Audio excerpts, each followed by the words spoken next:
ఆంధ్రప్రదేశ్ ఎన్నికలను ఉద్దేశించి ప్రముఖ నటుడు నరేష్ సంచలనమైనటువంటి ట్వీట్ చేశారు.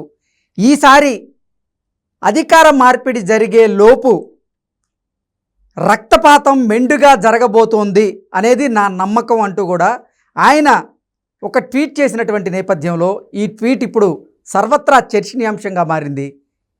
ఇక ఈ అంశానికి సంబంధించి మనతో మాట్లాడేందుకు ప్రముఖ సీనియర్ జర్నలిస్ట్ దుర్గాకుమార్ గారు మనతో ఉన్నారు. సార్తో మాట్లాడదాం.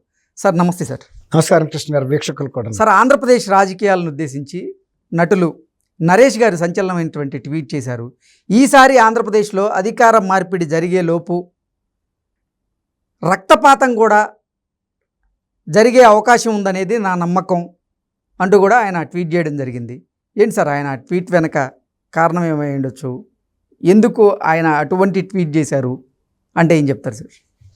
ఒక్క నరేష్ గారు కాదండి, ఆంధ్రప్రదేశ్లో ఉన్న 5 కోట్ల మంది ప్రజలు కూడా అదే నమ్మకంతో ఉన్నారు, అలాంటి భయంతో కూడా ఉన్నారు.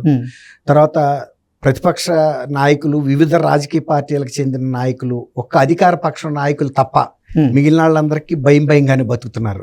ఏ రోజు ఏమవుతుందో తెలియట్లేదు. ఎన్ని రాజకీయ హత్యలు జరుగుతాయో, ఎలాంటి కారణాలతో జరుగుతాయో, ఎంత దారుణంగా జరుగుతాయో కూడా ఎవరు అంచనా వేయలేకపోతున్నారు. అందుకు మచ్చుతునకే ఇవాళ 6 IPS ఆఫీసర్ల మీద కేంద్ర ఎన్నికల సంఘం వేటు వేసిందంటేనే వితిన్ అవర్స్లో వాళ్ళు మధ్యాహ్నం నోటు విడుదల చేశారు వీళ్ళ మీద చర్యలకి. సాయంత్రం 5 లోపల మీ అధికారాలని కింద అధికారికి అప్పచెప్పి పక్కకి వైదొలికి పొమ్మన్నారు. తర్వాత మళ్ళీ ఎన్నికలు అయ్యేరాక కూడా వీళ్ళకి ఏ విధమైనటువంటి బాధ్యతలు అప్పచెప్పొద్దని చెప్పారు.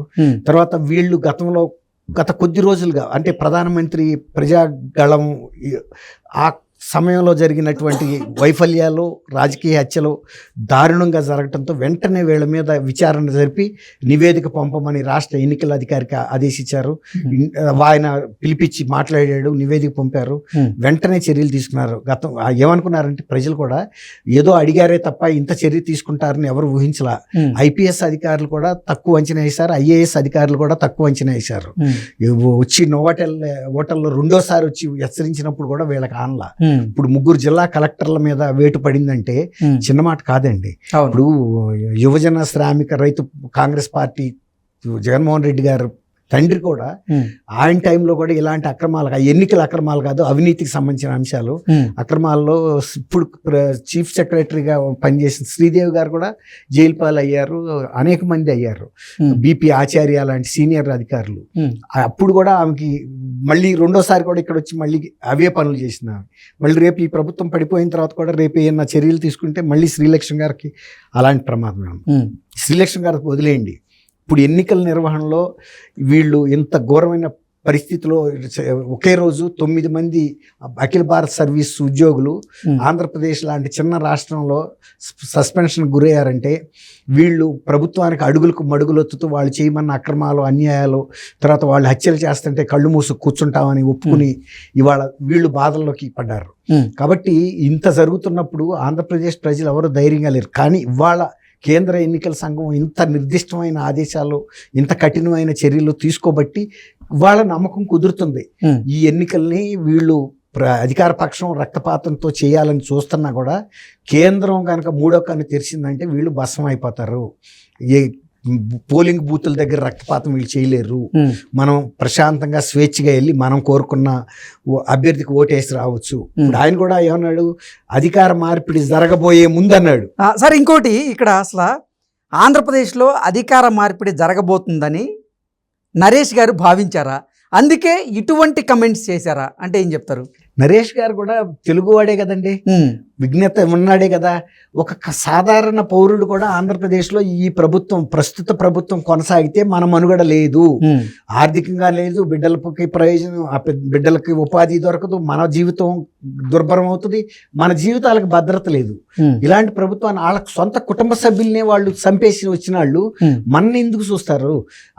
ఆ భావన మామూలు ఒక సాధారణ పౌరుడికే వచ్చినప్పుడు నరేష్ లాంటి హైదరాబాద్లో ఉండి అన్ని వేల కోట్లకి అధిపతి అయ్యి విజయ నిర్మల లాంటి ఒక మహిళా దర్శకురాలు, ప్రపంచ ఖ్యాతి పొందిన దర్శకురాల కొడుకు, ఆయనకి అంత తెలియకుండా ఎట్లా ఉంటాయండి? రోజు తెల్లారు లేస్తే మీడియాలో అన్ని జరుగుతున్నాయి, అన్ని వస్తున్నాయి కదా. ఇన్ని హత్యలు జరుగుతుంటే ఎస్పీలుగా ఉండి దందన్మని వెళ్ళిపోవాలండి, జరిగిన ప్రదేశానికి వెళ్ళి మార్చింగ్ చేయించాలి.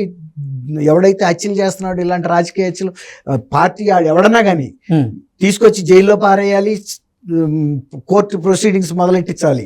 అది లేకపోబట్టే కదా ఎవరిని చంపినా మనం అధికారంలో ఉన్నాం కాబట్టి చెల్లిపోద్దని సుధాకర్ గారిని పోలీసులు ఎంత వేధించి అంటాడు చంపారండి. పోలీసులు చేయటం ఏంటి ఇలాంటి పనులు? ఆయన గవర్నమెంట్ ఉద్యోగి కాదా? అంటే ప్రతి సాధారణ పౌరుడికి ఉన్న భావనే నరేష్ గారికి ఉంది. వాళ్ళు కూడా కోరుకుంటున్నారు, వాళ్ళేగా నిర్ణయించాల్సింది. ఓటు వేయాల్సింది సామాన్య ప్రజలు.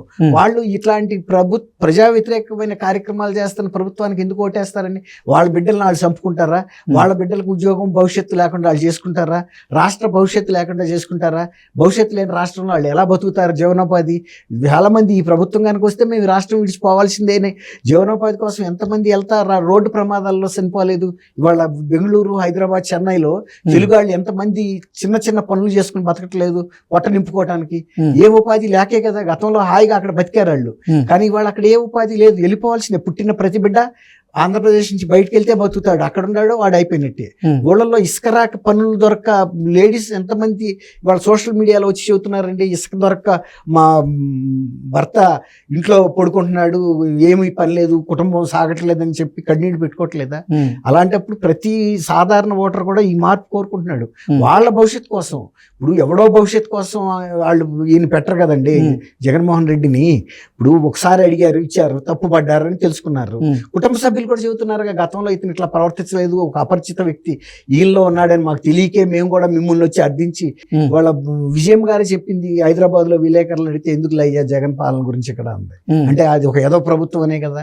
ఇప్పుడు ఇవాళ కూడా మొన్న ఆయన కోరిక మేరకు వచ్చి అక్కడ ఊరికే కనపడి వెళ్ళిపోతాను తప్ప నేను ఎన్నికల ప్రచారంలో పాల్గొన్నాను కూడా చెప్పిందని కూడా బయటకు వచ్చింది. కేవలం అక్కడికి వచ్చి అది సార్లు నాకు అది కనిపిస్తే నేను జనమందరికి ఆ ఫోటోలు వీడియోలు చూపించుకుని నేను మా అమ్మ నా తరపున ఉంది, నన్ను ఆశీర్వదించిందని చెప్పుకుంటానని. ఆయనకి పరపతి లేదని ఆయనకు తెలుసు. తల్లి పరపతిని ఇంకోసారన్నా ఉపయోగిద్దాం, అట్లాగే చిన్న శవాన్ని మళ్ళీ రెండోసారి సానుభూతి కోసం ఉపయోగిద్దాం. అందుకే మొన్న వెళ్ళింది ఆయన శవం యొక్క సమాధిని తవ్వటానికే కదా. ఆ బోకిలు పెట్టుకుని తిరుగుతున్నాడు, మా చిన్న ఎముకలన్నీ అందరికి చూపిస్తున్నాడు, మళ్ళీ కూడా మళ్ళీ నన్ను ఎన్నుకోండి అని. ఓ పక్కనేమో చెల్లి నా తండ్రిని చంపినాళ్లే వీళ్ళని ఎన్నుకోవద్దని ఆమె మొత్తుకుంటుంది. ఈయనేమో చేసిన పని చేయటం లేదు, మా చిన్నాన్నని చంపేశారు, అది ఆయన బాధ. తర్వాత నా చెల్లెళ్ళు నాకు కాకుండా చేశారు, మా కుటుంబాన్ని చీల్చారు. కుటుంబాన్ని చీల్చింది నువ్వేనని షర్మిల చెబుతుంది. కావాలంటే మా అమ్మే సాక్ష్యం అంది. విజయం గారు కూడా నోరు తెరిచి చెప్పలా ఇతను కాదు అని. అంటే అవుననే కదా. అట్లా రాష్ట్రంలో ఆయన కాదు, ఎవరో నరేషే కాదు, ఆంధ్రప్రదేశ్లో మీరు ఏ మూల ఎవరికి వెళ్ళి అడిగినా ఎవరో కొంతమంది ఆయన పార్టీ తరఫున కరుడు కట్టిన వ్యక్తులు తప్ప సాధారణ ఓటర్ ఎవడో కూడా ఈయన పరిపాలన కానీ, ఈయన వైఖరిని కానీ, ఈయన అవలంబిస్తున్న విధానాలను కానీ, ప్రత్యర్థుల మీద దాడులు చేసి సంపమని చేస్తున్న ప్రోత్సాహాన్ని కానీ, తర్వాత పోలీసులు మేనేజ్ చేసి మీరు కేసులు కట్టొద్దని చేస్తున్న, తర్వాత ఈ వ్యవస్థలన్నింటినీ నిర్వీర్యం చేసి తన స్వార్థం కోసం ఐఏఎస్ ఆఫీసర్లను ఆయన పాదాల కింద పెట్టుకునే తీరును కానీ ఎవరు కూడా హర్షించలేదండి. ఇప్పుడు డీజీపీ కూడా ఏం మాట్లాడలేని పరిస్థితి. ఇంతమంది పోలీస్ అధికారుల మీద తీసుకున్నప్పుడు డీజీపీ బాధ్యుడు కాకుండా ఎలా పోతాడు? 6 మంది ఐజీని కూడా ఒక ఆయన్ని తీస్తారు కదా గుంటూరులో. మరి ఈ వ్యవస్థను నడపలేకపోయినా మెయిన్ ఇప్పుడు ఏదైనా ప్రమాదం జరిగితే విమాన పైలట్ కెప్టెన్ కూడా బాధ్యుడే కదండి. మరి ఆయన కూడా చర్య తీసుకోవాలి కదా ఆయన మీద కూడా. మరి తర్వాత కాలంలో ఇవన్నీ కూడా బయటకు వస్తాయి, ఎవరెవరు ఎంత ఫెయిల్యూర్ అయ్యారు, ఎట్లా అయ్యారు, ఇవన్నీ కూడా. కాబట్టి నరేష్ గారి అంచనా కరెక్టే.